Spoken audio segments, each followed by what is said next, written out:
সমস্ত হিসেব নিকেশ পাল্টে আমেরিকার মসনদে বসতে যাচ্ছেন ডোনাল্ড ট্রাম্প। তবে ট্রাম্প প্রেসিডেন্ট নির্বাচিত হওয়ায় বিশ্ব অর্থনীতিতে মিশ্র প্রভাব পড়ার আভাস দিচ্ছেন অর্থনীতিবিদরা। ট্রাম্পের জয়ে শেয়ার বাজার ও ডলারের দামে ঊর্ধ্বমুখী প্রবণতা দেখা যাচ্ছে। বাইডেন প্রশাসনের তুলনায় ট্রাম্পের দ্বিতীয় মেয়াদে আমেরিকায় মূল্যস্ফীতি বাড়ার আশঙ্কা করছেন বিশেষজ্ঞরা। পরিস্থিতি মোকাবেলায় ফেডারেল রিজার্ভের সুদহার বাড়তি রাখার পরামর্শ দিয়েছেন তারা। এছাড়া বিদেশি পণ্যের উপর ট্রাম্পের শুল্ক আরোপের ঘোষণা ও প্রতিরক্ষা খাতে ইউরোপের দেশগুলোকে ব্যয় বাড়ানোর আহ্বান বিভিন্ন দেশের প্রবৃদ্ধিতে নেতিবাচক প্রভাব ফেলতে পারে। এদিকে ট্রাম্প দায়িত্ব নেওয়ার আগেই এর প্রভাব পড়তে শুরু করেছে বিশ্ব অর্থনীতিতে। ট্রাম্পের জয়ের খবরে চাঙ্গাভাব দেখা যায় বিভিন্ন দেশের শেয়ার বাজার সূচকে।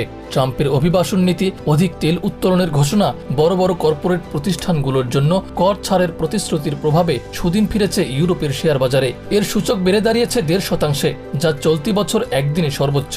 ইউরোপের অ্যারোস্পেস ও সামরিক খাতে সম্পৃক্ত প্রতিষ্ঠানগুলোর সূচক বেড়ে দাঁড়িয়েছে রেকর্ড 2.7%।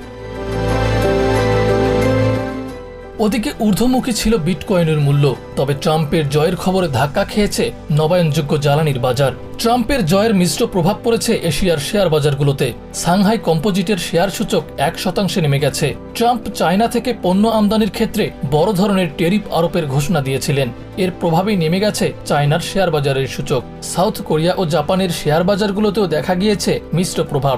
বিশেষজ্ঞরা বলছেন, ট্রাম্পের অভিবাসন নীতি, আমদানি পণ্যের শুল্ক আরোপ সহ নানা পরিকল্পনার কারণে ডলারের অবস্থা আরও শক্তিশালী হতে পারে। ইউরোর মূল্য কমে গিয়ে $1 নিচে নেমে যাওয়ার আশঙ্কা রয়েছে। তবে ডলার শক্তিশালী হলেও অভ্যন্তরীণ বন্ড নীতির কারণে আমেরিকায় মূল্যস্ফীতি না কমে বরং বাড়ার আশঙ্কা করছেন অর্থনীতিবিদরা।